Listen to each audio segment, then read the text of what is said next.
Hi friends, మన మూడవ వీడియోకి స్వాగతం. వాక్య రచనను ఇంగ్లీష్లో సింటాక్స్ అంటారు.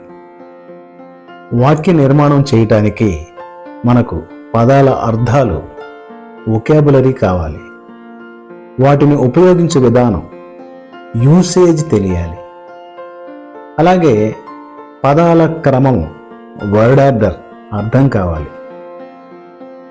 మన కమ్యూనికేషన్లో మనం మాట్లాడే అంశం గతం గురించి కానీ, భవిష్యత్తు గురించి కానీ, వర్తమానం గురించి కానీ అయి ఉంటుంది కదా. సో వాటి మీద మనకు అవగాహన కోసం కాలం, టెన్స్ నేర్చుకోవాలి. ఇవన్నీ వాక్య నిర్మాణానికి కావాల్సినటువంటి ప్రాథమిక అంశాలు. ముందుగా వొకాబులరీ గురించి మనం చూసినట్లయితే, వొకాబులరీ అంటే పద సంపద. మనము ఏ భాష మాట్లాడాలన్నా ఫలానా వస్తువును ఆ భాషలో ఏమంటారో తెలుసుకోవాలి. వొకాబులరీ లేకుండా మనకు గ్రామర్ ఎంత వచ్చినా ప్రయోజనం ఏమీ లేదు కదా.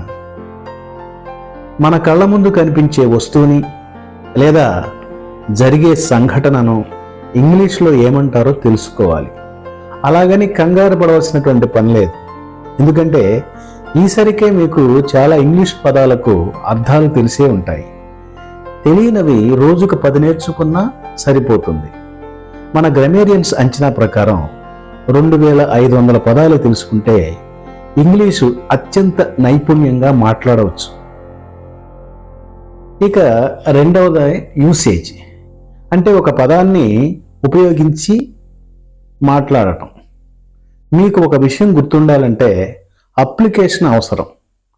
ఒక క్రొత్త పదం నేర్చుకునేటప్పుడు ఆ పదంతో ఒక ఉదాహరణ వాక్యం మీరు చదివినట్లయితే ఆ పదం మీకు బాగా గుర్తుంటుంది.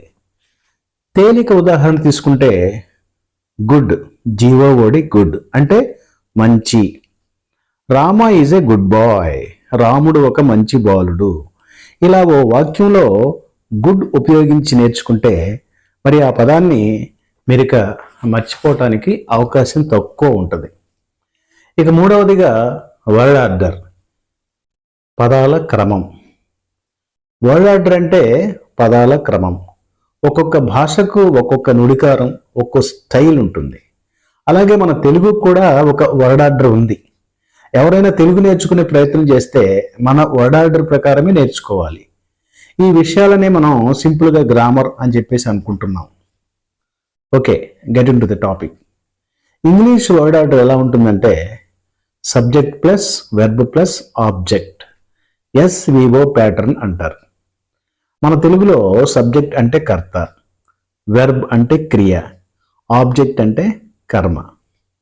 ఒక పనిని తెలియజేసేది క్రియ అంటే వెర్బ్, ఆ పనిని చేసేవాడు కర్త అంటే సబ్జెక్ట్, ఆ పని ఫలితం పొందేది కర్మ అంటే ఆబ్జెక్ట్. మనం చిన్నప్పటి నుండి నేర్చుకునే ఉదాహరణనే చూద్దాం. రామ కిల్డ్ రావణ, రాముడు రావణుని చంపెను. ఇక్కడ చంపటం అనేది పనిని తెలియజేస్తుంది. ఇక్కడ పొలుగు పార తీసుకుని వెళ్ళి చేసేదే పని కాదు. చూడటం పని, తినటం పని, నవ్వటం పని. ఎనీ యాక్షన్ అది పనిగా లేదా క్రియగా భావించబడుతుంది. ఇక్కడ చంపటం అనేది ఎవరు చేశారు ప్రశ్నించుకుంటే వచ్చే జవాబు కర్త. ఇక్కడ ఎవరు చంపారు? రాముడు. So Rama is subject. ఎవరిని చంపారు? ఆ పనికి బలైనది లేదా ఫలితం పొందింది ఎవరు? రావణుడు. So Ravana is object. Dear friends, subject లేని వాక్యం ఉండవచ్చు, అలాగే ఆబ్జెక్ట్ లేని వాక్యం కూడా ఉండవచ్చు. కానీ వెర్బ్ లేని వాక్యం మాత్రం ఉండదు. మీరు కంటితో రమ్మని సైగ చేసినా దానిలో కూడా అంతర్లీనంగా వెర్బ్ ఉంటుంది. మరో విషయం ఏంటంటే, మనం ఇంగ్లీష్లో మాట్లాడేటప్పుడు హావభావాలు వ్యక్తం చేయటం చాలా ముఖ్యం. మనము తెలుగు మాట్లాడేటప్పుడు కళ్ళు త్రిప్పకుండా, చేతులు కదిలించకుండా, తల ఊపకుండా, చేతులు అలా కట్టేసుకుని మాట్లాడగలమా? లేదు కదా. అలా అయితే అది చాలా కృత్రిమంగా ఉంటుంది. ఇంగ్లీష్ కూడా అంతే. అది ప్రశ్నవాక్యం అయితే మీరు క్వశ్చన్ చేస్తున్నట్లుగా, అలాగే అది రిక్వెస్ట్ అయితే మీరు బ్రతిమలాడుతున్నట్లుగా మాట్లాడాలి. సో దానికి మీరు కైండ్స్ ఆఫ్ సెంటెన్సెస్ గురించి ఖచ్చితంగా తెలుసుకోవాలి. అలాగే పాఠశాల స్థాయిలో ప్రతి ఉపాధ్యాయుడు గ్రామర్ని పార్ట్స్ ఆఫ్ స్పీచ్తోనే ప్రారంభిస్తాడు. ఈ చాప్టర్ వల్ల ఉపయోగం అప్పుడు మనకు తెలియదు, కానీ ఈ భాషా భాగాల గురించి తెలుసుకోవటం అత్యంత అవసరం. ఇవన్నీ కూడా ప్రాథమిక అంశాలే. ఇంకా చాలా విషయాలు మనం తెలుసుకోవాలి. వీటిని మాత్రమే చెప్పుకుంటూ పోతే మీకు బోర్ కొడుతుంది. సో ఆయా విషయాలు ఆయా సందర్భాన్ని బట్టి అప్పటికప్పుడు తెలుసుకుందాం.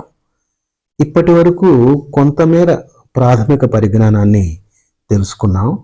మన 4వ వీడియో నుండి మనం సరిచేసుకున్న ఈ దారి నుండి ఇంగ్లీష్ అనేటటువంటి వనంలోకి అడుగు పెడదాం. అప్పటి వరకు సెలవు. నమస్తే.